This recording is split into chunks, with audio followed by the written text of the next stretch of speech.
ঢাকা ১২ আসনে একই নামে তিন ব্যক্তি তিন প্রতীকে নির্বাচনে লড়ছেন। তারা হলেন জামাত মনোনীত প্রার্থী সাইফুল আলম খান মিলন, বিএনপি সমর্থিত বাংলাদেশ বিপ্লবী ওয়ার্কার্স পার্টি সাইফুল হক এবং স্বতন্ত্র প্রার্থী সাইফুল আলম নীরব।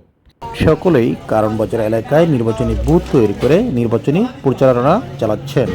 প্রচারণা দেখে বোঝা যাচ্ছে এই আসনে দাঁড়িপাল্লার সমর্থিত অনেক বেশি রয়েছে।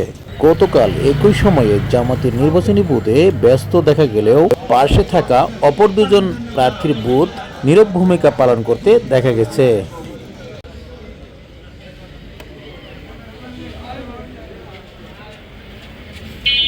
কারণবাজার কাঁচাবাজার এলাকায় স্বতন্ত্র প্রার্থীর বুথে মিলল একই চিত্র।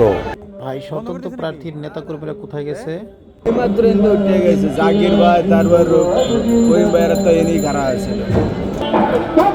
অপরপক্ষে কারণবাজার কাঁচাবাজারে জামাতের অফিসে চলছে নির্বাচনী গান।